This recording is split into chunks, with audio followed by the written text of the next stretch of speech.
Ok, allez, on est parti. Comment tu vas Très bien depuis la semaine dernière. depuis la semaine dernière? Donc, ouais, pour un petit peu de contexte, donc tu es descendu de Paris, tu étais vaillant, tu es descendu avec ton vélo et ton entraîneur aussi pour faire un C'est petit ça. bilan avec moi. Comment s'est passé le voyage du retour déjà? Ah bah, très bien, j'étais bien fatigué. J'imagine. Donc oui, non, j'ai bien réussi à tout transporter. Bah, heureusement que tu m'as accompagné à la gare. Et Ouais, ensuite, tout s'est bien passé. Je suis bien pu dormir et travailler dans le train. C'était parfait. ok, super. Bah écoute, on va prendre quelques minutes pour regarder ton bilan et puis donc je vais partager mon écran. Tu vois ce que je vois? On est Yes. dessus? Super. Et puis, ben, je vais y aller étape par étape. Et si tu as des questions au fur et à mesure, n'hésite surtout pas à m'arrêter ou à me couper ou des remarques ou Très autre bien. chose. Ça marche? Donc, Parfait. comme on le voit sur la photo, tu avais amené ton vélo, ton trainer, toujours mieux pour ceux qui font pas mal de vélo pour être dans les mêmes conditions que ce que tu vas retrouver, en tout cas chez toi quand tu t'entraînes. Et donc, on avait commencé le test à 100 watts, intervalle de 15 watts, et on était monté jusqu'à 235 watts. Donc, on a réussi à bien calibrer ce test-là. C'était bien passé pour toi. On en ressort avec Mm. une belle VO2 max, 57 millilitres par kilo par minute, ce qui est une très bonne valeur. Donc, tu as 47 ans, tu fais 67 kilos pour 1,67 m. Donc, de très bonnes stats déjà ici, ça fait plaisir à voir. FC Max 186. Et puis, on va passer tout ça en revue, mais de manière générale, très bonne capacité respiratoire. Fonction respiratoire, on peut travailler un petit peu. Cardiaque et vasculaire, aucun souci. Métabolique, c'est là où moi, je vais mettre l'accent Ouais, au niveau de mes recommandations et bon au niveau musculaire aussi. Donc, on va gentiment partir là-dessus si c'est bon pour toi. très bien. Ok, donc respiratoire, comme j'ai dit, aucun souci, tu es largement au-dessus de tes normes, 120%, 113%, un tout petit peu en dessous au ratio, mais étant donné que tu as autant de marge sur ton volume, là-dessus, je ne me fais pas trop de soucis. Donc, au niveau capacité, on est très bien, il n'y a pas grand-chose à redire. Fonction respiratoire, donc première chose au niveau volume courant, donc l'air que tu arrives à bouger à chaque respiration par rapport à ta capacité. On voit que au niveau optimal, donc si on prend 85% de ta puissance expiratoire, ça nous donne 3,1. Tu as réussi à bouger 2,8, 2,7, entre 2,6 et 2,8 sur la deuxième moitié du test. Donc, tu es très proche de ces 85%, ce qui est très bien. Comme on l'a vu avant, VO2 max très bonne, pas de souci au niveau artériel, il n'y a pas de problème ici. Une chose, et je t'ai mis B simplement parce que ce qu'on pourrait voir, c'est une respiration un petit peu plus lente, surtout à basse intensité. Ok, donc ça va Mhm. favoriser déjà une meilleure extraction d'oxygène. On voit ici extraction d'oxygène, tu étais à 17 de moyenne, euh, comme on le voit ici sur le test à peu près. Mhm. Ça, c'est une valeur qu'on peut légèrement améliorer en ralentissant un petit peu notre respiration. Et après, voilà, à haute intensité, tu as bougé l'air qu'il fallait bouger. On n'avait pas trop le choix. Et comme on l'a dit, tu as bien exploité ta capacité, mais sur les bases intensités, donc quand tu fais ton endurance fondamentale, quand tu fais tes longues sorties, essaie de vraiment bien ralentir ta respiration pour être un petit peu plus efficient de ce côté-là. OK? Donc, D'accord. donc ça, c'est une chose qui ressort au niveau fonction respiratoire. C'est vraiment de loin pas le plus important de ce qui ressort sur ce bilan, mais c'est peut-être un petit élément que tu peux travailler ou simplement en avoir conscience pendant tes entraînements. Mhm. Au niveau cardiaque, pas grand-chose à dire. Une bonne FC au repos, une très bonne amplitude cardiaque entre la valeur la plus basse et la valeur la plus haute qu'on a vue pendant le test. Une tendance montante tout au long du test, une bonne réponse au niveau vasodilatoire, donc au niveau vasculaire. Donc voilà, pas grand-chose à dire de ce côté-là. On voit aussi des bonnes valeurs en récupération. On est entre presque 25 et 30 sur toute la durée du test. Donc, c'est le nombre de battements que tu récupérais pendant chaque minute de repos. Donc là, on est sur des bonnes valeurs Mhm. aussi. Donc voilà, au niveau cardiaque, il n'y a pas grand-chose à redire. Là où on va mettre l'accent, à mon avis, ou là où tu pourrais mettre l'accent, en tout cas pendant un certain temps, c'est l'aspect musculaire. Donc, tu fais de la compète sur des distances qui sont longues, hein, principalement des Ironman, c'est juste? Oui, c'est ça. Voilà, donc c'est clair Exactement. qu'il va y avoir un gros focus pour toi au niveau de tout ce qui est apport d'oxygène, donc cardiovasculaire et au niveau respiratoire aussi, mais on a vu que ces côtés-là sont bien développés. Okay, et donc, c'est normal que tu fasses peut-être un petit peu moins de travail de haute intensité dans tes entraînements, étant donné la nature simplement de l'événement dans lequel tu participes. Cela étant dit, je pense que Mhm. pour une certaine période, même si c'est pour un mois et demi, ça peut être intéressant pour toi d'aller chercher peut-être des hautes intensités dans ton entraînement pour stimuler ce côté-là des choses un petit peu. Après, il faut toujours faire attention, bien sûr, avec rajouter de l'intensité. Il faut avoir conscience que c'est un stress supplémentaire sur le système, que si tu as Mhm. l'habitude de faire de la basse intensité ou de la moyenne intensité, ben, la haute intensité, ça va peut-être te fatiguer beaucoup plus que ces autres modalités d'entraînement ou ces autres intensités d'entraînement. Donc, je pense qu'au début, il faut y aller progressivement, de manière assez conservatrice, et essayer de peut-être développer ça sur quelques semaines. Mais je ne serais pas surpris de voir qu'avec quelques séances de haute intensité, peut-être tu as un meilleur ressenti sur le haut du tableau et certainement aussi un transfert sur tout ce que tu fais à moyenne et à basse intensité. Donc, on a vu au niveau intensité d'entraînement, donc par rapport à tes distributions d'intensité, on a retrouvé un premier seuil autour des 165 watts, autour des 140 BPM. Est-ce que ça correspond à peu près à ton ressenti à toi ou est-ce que tu Ouais, faisais c'est déjà ça. avant? C'était à peu près ça? Ouais, c'était à peu près ça, oui. OK. Et au niveau… Exactement. Même le Exactement. coach, en fait, avait à peu près ces valeurs, alors Ouais. qu'il ne faisait pas de test. Et on avait à peu près ces valeurs-là. OK.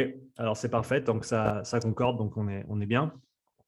Et sur le deuxième seuil, donc on trouve un deuxième seuil à peu près 200 watts, à 162 BPM ici. Et donc, tu as donc tes zones d'intensité ici en bas, comme on l'avait bien discuté déjà toi et moi. Mhm. Et puis, donc, au niveau des recommandations, ce que j'ai mis simplement, c'est je mets toujours l'endurance fondamentale avec les valeurs trouvées pendant le test en termes d'intensité. Ouais. Parce que si les gens en général le font, s'ils ne le font pas, il faut qu'ils le fassent. Mais s'ils le font déjà, il faut qu'ils le fassent à la bonne intensité. Donc, c'est pour ça que je mets toujours un petit rappel ici dans les recommandations. Donc, Mhm. ça, c'est clair que tu en fais déjà pas mal et tu vas continuer à en faire. Et après, ce que je t'ai mis ici, c'est 2 suggestions de type de séance d'intensité que tu peux effectuer.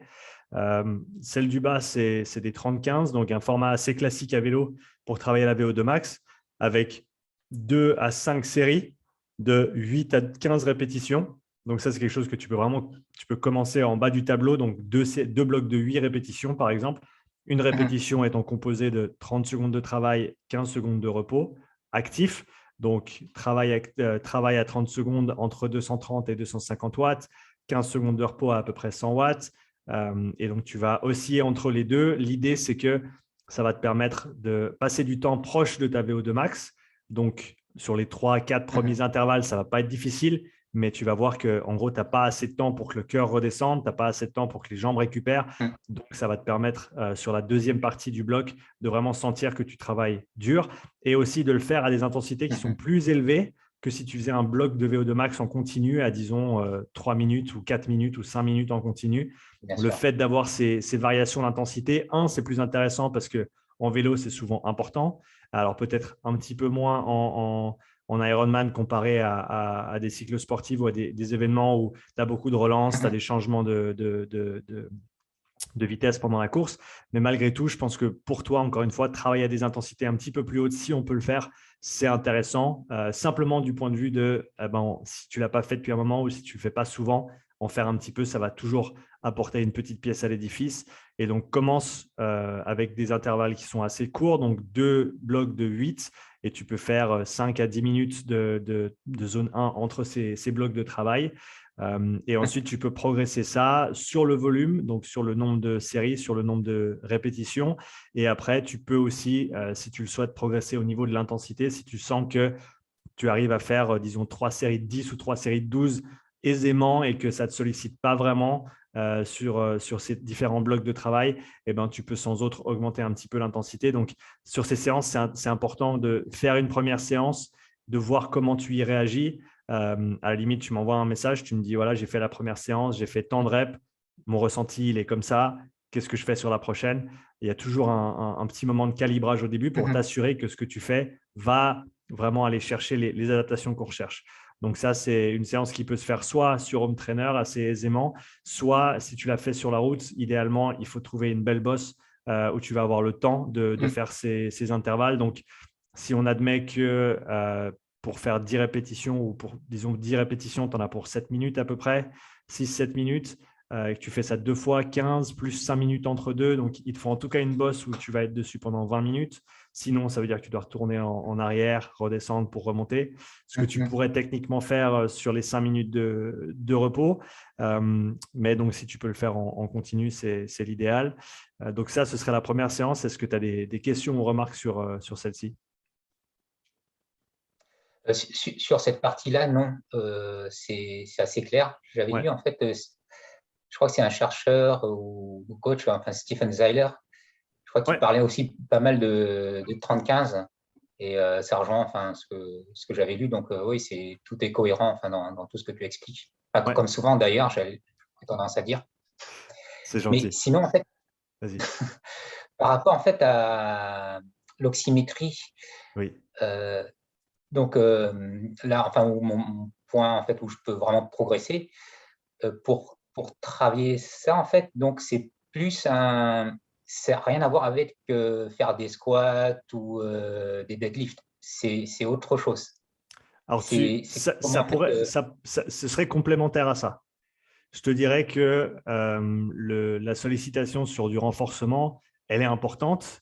Et je pense que, après, plus tes événements ils sont longs et plus il faut que tu passes de temps à t'entraîner. Et donc, moins tu as d'opportunités potentiellement de faire des choses qui sont autres que nager, faire du vélo et courir. ouais. Et donc, ça devient de plus en plus difficile pour rajouter des séances qui ne sont pas sur ces trois modalités-là. Cela étant dit, je pense que surtout sur une hors-saison ou une pré-saison, il y a de grands avantages à au minimum avoir une ou deux séances de renforcement parce que ça va te permettre d'avoir quand même au niveau structurel une base importante au niveau force, même au niveau des articulations qui vont ensuite te permettre de mieux tolérer ta charge d'entraînement et de compétition sur ta saison. Donc ça, je pense que c'est important de le faire si tu ne le fais pas. Et en complément à ça, ces séances de haute intensité, VO2 max comme on a regardé, du travail un petit peu plus en puissance D'accord. qu'on va décrire après, ça tombe, si tu veux, un petit peu dans le même côté des choses. La force étant plus D'accord. neuromusculaire, donc tu as plus l'aspect nerveux au niveau renforcement. Bien sûr, sollicitation des fibres rapides, etc. Tu vas avoir des paramètres similaires sur des sprints et du travail de haute intensité en vélo, mais c'est vrai que ce sera peut-être un petit peu plus au côté métabolique et un petit peu moins côté nerveux. Donc, tu vois, mais c'est quand même sur le penchant, en gros, utilisation d'oxygène, niveau local, niveau périphérique, si tu veux, la force et le travail de sprint et de haute intensité vont avoir ce même focus, si on veut, mais avec des petites variantes, si tu veux bien. Donc, je pense, voilà, ces deux choses sont complémentaires, quoi qu'il arrive. Ça répond à ta question? Oui, ça répond en très grande partie. Et juste pour bien être sûr d'avoir compris, Ouais. OK, donc il y a la partie musculation au renfort, là j'ai bien compris, la partie aussi haute intensité, donc ça j'ai bien compris. Et tout ça, ça va me permettre en fait d'avoir une meilleure oxymétrie. C'est-à-dire que là, en fait, c'est mes muscles qui ne reçoivent pas assez d'oxygène, c'est ça? Alors, ils en reçoivent assez, ils en reçoivent plein même. Si tu regardes, en gros, ce Ouais. qu'on va chercher sur le graphique, ce qu'on va chercher à optimiser, si on regarde Moxie 1 et 2, donc c'est ta courbe violette foncé et violette claire, ça va être si tu veux creuser cette valeur sur les hautes intensités, c'est que ça descend plus bas. En gros, si tu regardes tout cet espace blanc en dessous du dernier intervalle, Ouais. entre 0 et disons 40%, pour ta jambe Ouais. droite et 0 et même 50% sur ta jambe gauche, ce qu'on voit, c'est qu'en gros, tu as plein d'oxygène de disponible, mais tu n'arrives pas nécessairement à tout l'utiliser. Okay, ce qui est très typique, on va dire, d'un profil endurant qui coïncide bien avec le type d'événement dans lequel tu compétitionnes. Donc, ce n'est pas surprenant, mais c'est aussi souvent ce qui va être, entre guillemets, négligé le plus ou peut-être les choses qu'on ne va pas prendre le temps de faire, simplement parce que ce n'est pas exactement ce sur quoi tu vas performer. Hein. Mais on sait que le travail de renforcement, le travail de haute intensité va avoir un transfert positif au niveau de l'économie, au niveau du recrutement de fibres que tu n'utiliserais pas autrement.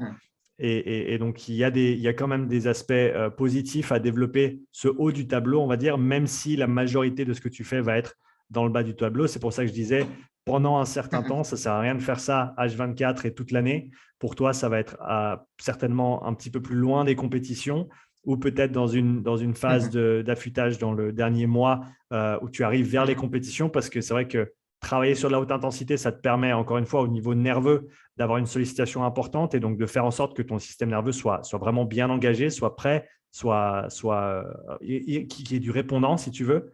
Donc ça, c'est important de le faire. C'est une bonne stimulation à avoir. Donc, si on devait… on va dire, si on devait émettre une hypothèse sur ce qu'on verrait sur un retest après un développement de ce côté-là, ce serait potentiellement que tes valeurs minimales en fin de test, elles soient plus basses.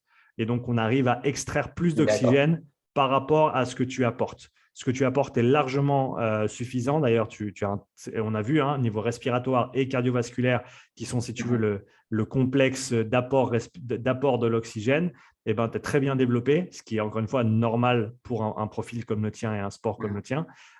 Et on voit un potentiel d'amélioration au niveau utilisation d'oxygène. Donc, c'est théoriquement ce qu'on verrait. Ça ne se traduit pas toujours comme ça, dans le sens où on se rappelle que l'oxymétrie, c'est l'équilibre entre l'apport et l'utilisation. Donc, on n'a pas, à l'heure actuelle, sans faire d'occlusion, etc., de regarder l'aspect utilisation uniquement, en le dissociant, si tu veux, de l'aspect apport d'oxygène. Il y a des choses qu'on peut faire, mais on va vers des choses un petit peu compliquées à mettre en place. Donc, ça reste une mesure d'équilibre entre les deux. Mais en gros, je me retrouve souvent à recommander de manière générale des modalités d'entraînement qui sont soit peu utilisées, soit pas utilisées par la personne, parce que soit ils ne les aiment pas, soit ça ne rentre pas trop dans le cadre de ce qu'ils font d'habitude. Enfin, il y a plein de raisons, et souvent des très, très bonnes. Mais je pense que de manière générale, si tu veux combler un petit peu les brèches ou combler le programme d'entraînement avec des séances qui ne ressembleraient peut-être pas à ce que tu fais d'habitude pour justement avoir ce stimuli supplémentaire à des moments clés de la saison, je pense que ça peut être intéressant. Très bien, tout est clair. Ok, super. Donc, tu as ces séances type VO2 max tu vas quand même avoir une grosse sollicitation au niveau cardiaque et respiratoire, parce que tu vas être en dessus de 90% si les séances sont bien calibrées, ou une fois qu'elles sont bien calibrées, en dessus de 90% de ta VO2 max pendant des périodes prolongées. Le but, c'est d'accumuler du temps. Donc, ça va être une sollicitation importante. Après, si on regarde les intervalles de sprint, là, on va vraiment beaucoup plus vers du travail d'utilisation d'oxygène, donc métabolique et neuromusculaire aussi de manière intense. Là, on est sur des efforts de 20 à 30 secondes maximal ou quasi maximal. Donc, c'est presque du 100% effort, où ça va le devenir une fois que tu es familier avec le type d'intensité, avec un gros repos derrière, gros repos passif de 2 à 4 minutes. Donc, ça va dépendre de ton ressenti aussi un petit peu. Certaines personnes se sentent fraîches pour repartir assez vite. D'autres ont besoin de plus de temps. Et de manière générale, je dirais que plus tu vas développer de watts, plus tu vas développer de puissance, plus tu vas avoir besoin de temps pour récupérer. Si tu fais un 30 secondes à fond et qu'après 2 minutes, tu te sens complètement prêt pour repartir, c'est que tu as du travail à faire sur ton intensité sur les 30 secondes, parce que si tu es vraiment à bloc, et c'est simplement que c'est une histoire d'habitude aussi. On va parler de vitesse sur une voiture, par exemple. On va parler de boîte manuelle avec 5 vitesses.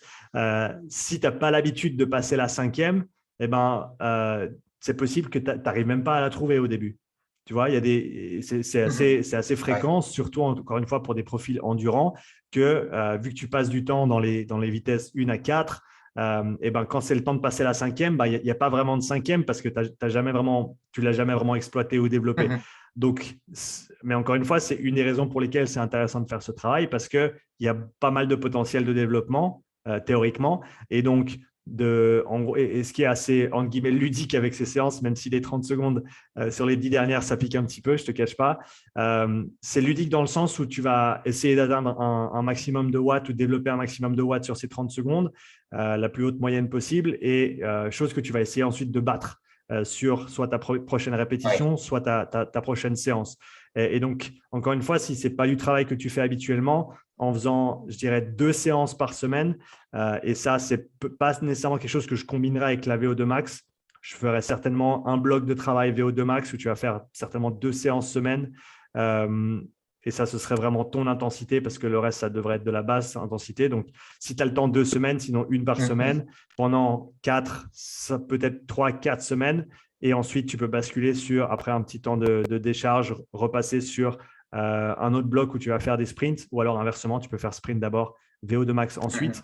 Et peut-être qu'au milieu de chacun de ces blocs, tu peux faire un rappel. Par exemple, au lieu de faire en semaine 3 de ton deuxième bloc, tu peux faire une VO2 max 30-15 en rappel et une zone 6 en sprint. Et inversement, pendant que tu fais ton bloc de VO2 max, tu peux faire une séance de sprint, peut-être une fois toutes les 2 semaines, une fois toutes les 3 semaines pour avoir un petit rappel aussi de ce côté-là. Commencer avec des efforts de 20 secondes qui sont assez confortables dans le sens où les 10 premières secondes, tu ne les vois pas vraiment passer, tu es vraiment au maximum, mais tu n'as pas vraiment de paramètres de maintien de l'intensité. Sur les 10 dernières secondes et surtout les 5 dernières secondes, là, tu sens vraiment que ton corps il a de la peine à suivre, que tu as de la peine à maintenir ces watts de très, très haut. Et donc, c'est là où il faut vraiment t'accrocher et continuer à pédaler fort. Je commencerai avec 3 à 4 séries, 3 à 4 intervalles et je progresserai ça soit de semaine en semaine, soit de séance en séance, soit selon ton ressenti. Tu te sens vraiment frais, tu te sens vraiment bien, tu peux faire 5, 6, 7 intervalles. Tu te sens vraiment cuit, et ben, tu vas en faire 3, tu vas plier, puis tu vas passer à autre chose. Donc ça, c'est bien de s'écouter aussi. Et une fois que tu es familier avec ces 20 secondes de travail à intensité maximale, tu peux passer sur des 25 ou des 30 secondes. Et là, 30 secondes, ça fait un Wingate. Et à fond, c'est dur. C'est très, très dur. Il faut vraiment s'accrocher à la fin. Et surtout, quand il faut repartir 4 minutes après, tu n'as pas envie. Donc, c'est une séance qui est difficile. Mais encore une fois, c'est des intensités qui, en général, sont sous-exploitées parce que c'est difficile et parce qu'on a de la peine à aller se mettre, d'aller creuser aussi loin que ça. Mais donc, c'est important d'y toucher de temps en temps pour garder, encore une fois, cet aspect nerveux, cet aspect neuromusculaire bien frais, mais avec, comme je l'ai dit avant, la petite note de se dire que c'est des séances qui sont très, très dures au niveau nerveux. Et donc, ce ne serait pas surprenant que tu sentes une fatigue, on va dire, disproportionnée sur ces séances par rapport à ce que tu fais d'habitude. Donc, on fait attention, on n'en fait pas trop d'entrée de jeu. On tâtonne un petit peu au début, on regarde ce que ça donne et ensuite on progresse gentiment, mais on s'écoute bien. Et si après 2 semaines, tu sens vraiment que tu n'as plus rien dans les pattes parce que tu as fait 2 séances semaine sur les sprints et puis que ça t'a vraiment trop coûté au niveau énergie et que tu commences à avoir un impact négatif sur les autres séances de ta semaine, donc il faut reconsidérer certainement un petit peu le volume de travail et pourquoi pas rester sur une séance semaine comme séance de simulation. Mais essayer de peut-être pas trop surcharger ton système étant donné tous les autres entraînements que tu vas faire. Oui, c'est clair. De toute façon, quand on n'est pas habitué à faire quelque chose, il faut toujours aller dans la progressivité. C'est ça. Donc, si tu n'es pas progressif, c'est là que tu risques d'être blessé, de mal t'entraîner, d'avoir des répercussions plus tard. Donc, oui, je suis entièrement d'accord avec toi. Toujours progressif et s'écouter. Super. Donc, sur tes premières séances, sur la VO2 max, au début, tu devrais être entre du 8 et du 9 sur 10 en termes de ressenti.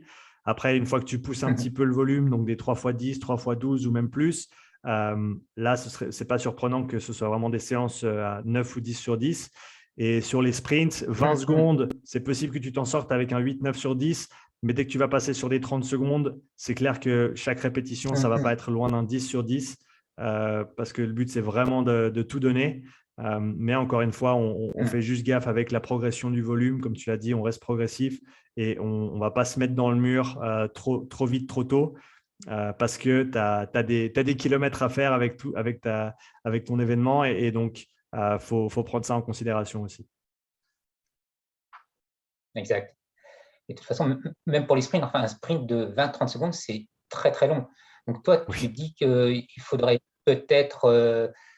enfin, moi, j'ai l'habitude, enfin, quand j'en fais, c'est au bout de 5 ou 6 secondes, j'ai déjà tout donné. Oui. Est-ce que tu dis, en fait, le but, c'est de se donner, de faire la meilleure moyenne sur 30 secondes, ou c'est d'essayer d'aller à bloc, sachant que forcément, la puissance instantanée va diminuer de 5 secondes à 10 secondes, etc. Toi, tu recommandes quoi, enfin, par rapport… C'est une très bonne question. Ça dépend ce que tu cherches à développer. Je pense que dans un premier temps, ça peut être intéressant de vraiment se donner à fond dès le début, surtout sur des 20 secondes, comme tu l'as dit. Assez vite, tu vas atteindre ton pic de puissance et après, tu vas avoir une baisse au niveau de la puissance et en gros, tu t'accroches jusqu'au bout. Au début, ça peut être intéressant de le faire comme ça. Et surtout, et je dirais principalement de le faire avec cette optique-là, de ne pas se gérer en fait sur l'effort, simplement parce que c'est ça qui va aussi te permettre d'avoir le plus grand rendu au niveau recrutement possible, au niveau recrutement des fibres musculaires, utilisation de toutes les fibres rapides. Et si tu te manages, ça va pas nécessairement aller jusqu'au bout. Après, il ne faut pas nécessairement le faire sur toutes les répétitions ni sur toutes les séances. Je pense tu peux faire un petit peu des deux. Donc, peut-être te dire sur certaines séances, je vais faire moins de répétitions, mais je vais me donner à fond dès le début et je vais m'accrocher jusqu'à la fin. Et sur d'autres séances, si tu vas essayer de faire, par exemple, 6 ou 7 répétitions sur des 30 secondes, et ben là, tu n'auras peut-être pas vraiment le choix parce que si tu t'envoies dans le mur dans les 3 premières, il n'y aura plus grand-chose pour les 3 dernières. Donc là, tu peux peut-être te gérer un petit peu plus et simplement viser les watts moyens max plutôt que le pic de puissance absolu et ensuite la descente derrière. D'accord. Ça joue comme ça? Tout est clair. Ah, c'est Super. parfait. Bah, écoute, si tu as d'autres questions ou quoi que ce soit, on peut les aborder maintenant. En tout cas, merci encore d'avoir fait tout le chemin pour venir me voir. C'était chouette de pouvoir faire ça avec toi. Et puis, mais même tu seras en Australie ou au Canada, je viendrai quand même. Hein. Pour l'instant, je n'ai pas de plan de bouger, mais si c'est le cas, très bien. Je te dirai. Et puis, vas-y. J'ai deux petites questions. En fait, il y a une par rapport à la puissance critique. Est-ce que c'est quelque chose que je vais développer ou par rapport à mon endurance c'est quelque chose que tu pourrais développer qui va certainement augmenter un petit peu avec ce travail de haute intensité. Après, à quel point ta puissance critique est, sans faire de mauvais jeu de mots, est un facteur critique pour ta performance en triathlon et en Ironman, je pense que c'est un paramètre sur lequel c'est intéressant de travailler à certains moments de l'année. Encore une fois, je pense que voilà, ton endurance fondamentale, elle va être extrêmement importante. Le tempo, c'est un peu là où tu fais ta course, donc ça va être très important aussi. Mais à certains moments de l'année, faire des blocs focalisés sur cette haute intensité, zone 5, zone 6, sur ta zone seuil aussi pour faire monter justement cette puissance critique. Je pense que ça peut être intéressant. Après, ce n'est pas le focus de ces séances zone 5, zone 6, mais je ne serais pas surpris que ce deuxième seuil augmente quand même un petit peu, que tout soit tiré vers le haut, en gros, si tu veux, avec ce genre de travail. Et la deuxième question, c'est, comme tu sais, j'écoute et je regarde pas mal de tes podcasts. Ouais. Et depuis pas mal de temps, c'est sur la zone 2, sur tout ce qui est mitochondrie. Et puis là, c'est récemment sur le D-alpha, je crois. Le TFA, ouais. Le DF-alpha, ouais. Et j'ai l'impression que c'est une grande découverte. Et en fonction de si c'est 0,5, 0,75 ou en dessous, c'est plutôt bien ou moins bien. Enfin, est-ce que ça, c'est quelque chose qu'on peut utiliser en fait dans l'entraînement ou à mon niveau, je parle, hein, où j'ai déjà beaucoup de choses à faire en fait grâce à ton rendu et je n'ai pas besoin de me concentrer là-dessus. Parce que je voulais avoir ouais. Je pense que ça peut être extrêmement intéressant en suivi d'entraînement, surtout par exemple sur tes séances longues où tu te dis je vais faire une longue séance, longue sortie zone 1, zone 2, donc basse intensité, et d'avoir ton cardio-fréquence-mètre, d'avoir l'application, celle que j'utilise, c'est HRV Logger sur iOS. Oui, je l'ai acheté aussi. Ok, super. Alors écoute, la prochaine fois que tu fais une longue sortie, tu t'enregistres avec cette application-là. Et ensuite, j'ai une ou deux vidéos où je montre la manip justement pour sortir le graphique du Ouais, Roll DFA. Analyzer. Ouais, exactement. Donc, Mm. tu fais ça et tu regardes ensuite ton graphique à quoi il ressemble par rapport à ton ressenti aussi. Parce que moi, personnellement, sur moi-même, ça marche très, très bien dans le sens où si je suis en dessous de mon premier seuil, donc si je suis à 170 watts, eh ben, je vais avoir la majorité de ma séance qui va être juste en dessus de 0,775. Et si je suis juste en dessus de mon premier seuil, hier, c'était hier, j'ai fait une séance à 200 watts et j'étais juste en Mm. dessous de 0,75. Donc, il semblerait que ça montre bien cette transition entre domaine modéré et domaine d'intensité élevée. Et donc, pour avoir un retour sur ces séances de basse intensité, je pense que ça peut être intéressant de se dire, voilà, est-ce que j'étais vraiment dans la bonne zone? Et tu peux le faire à chaque fois si tu le souhaites, mais je pense surtout de temps en temps pour t'assurer que tu sois toujours dans la bonne zone. Peut-être voir, comparer d'une séance à l'autre, d'une semaine à l'autre ou d'un mois à l'autre, si tu vois des grandes différences de ce côté-là aussi. Peut-être si tu es très D'accord. fatigué et que tu fais une longue sortie, check ton DFA et peut-être que tu pensais être en dessous parce qu'au niveau des battements ou au niveau des Mm. watts, tu étais dans le juste, mais dû à ton état de fatigue, tu étais peut-être un petit peu en dessus de ce seuil. Donc, je pense que de ce côté-là, ça peut être super intéressant de manière rétrospective. Pour l'instant, on n'a pas de très bonnes options pour le voir en temps réel. Et honnêtement, Mm. je ne sais même pas dans quelle mesure ça pourrait être pertinent de le faire parce que d'avoir un œil tout le temps sur le truc, c'est pas toujours Oui, facile. Moi, j'aime bien jouer avec personnellement au niveau rétrospectif pour voir, voilà, est-ce que ma séance était là où je croyais qu'elle était en termes d'intensité et est-ce que du coup, j'ai accompli ce que je souhaitais accomplir avec cette séance. d'accord. Donc, moi, pour l'instant, je l'utiliserai de ce côté-là. Et il y a aussi des personnes pour qui ça ne marche pas. J'ai vu, je pense, une dizaine de pourcents des personnes avec qui je l'ai utilisé pour qui ça ne correspond pas du tout en fait à leur seuil. Mais toi, il me semblait que on était bien dessus si je regarde ton rapport et puis que je regarde là où tu passes cette limite de 0,75. Euh, on avait dit quoi pour le premier 165 watts. Ouais, on n'était pas très loin. On était juste sur la limite entre les deux, entre 160 et 175. On était juste autour des 0,75. Donc, on était dans le juste pour toi. Donc, ouais, ce serait intéressant de voir sur tes prochaines longues sorties, surtout en vélo parce que tu es bien stable. En course à pied, des fois, c'est Oui, un peu plus dur. J'ai eu des bons résultats avec en course à pied aussi, mais c'est vrai que des fois, ça part un peu dans tous les sens. Mais donc, bien humidifier ton capteur cardiaque, comme on l'a fait avant le test, dessus, dessous. Et en général, ça ne sort pas trop mal. d'accord. Tout est clair. Super. Bah écoute, merci encore à toi pour le voyage que tu as fait. Et comme je t'ai dit, passer un petit peu de temps et faire le bilan, c'était vraiment cool. J'attends ton retour donc via WhatsApp ou je pense que WhatsApp, c'est le plus simple. Sur ces premières séances, une Oui. fois que tu auras pu parler à ton coach, voir si pour lui, c'est cohérent de les faire. Encore une fois, pour moi, c'est des recommandations. C'est pas, j'impose rien. Je n'ai pas le contexte complet. C'est pas moi ton coach. Donc, je pense que tu peux apporter ça à ton coach comme suggestion ou comme information externe. Et même si lui a des questions, il peut sans doute me contacter ultérieurement pour en discuter. Donc voilà, Avec grand plaisir. super. Merci beaucoup. Merci pour tout, Sean. Et puis, on reste en contact de toute façon. Avec grand plaisir. OK? Bonne journée à Merci toi. encore. De rien. Ciao. Merci toi aussi. Ciao.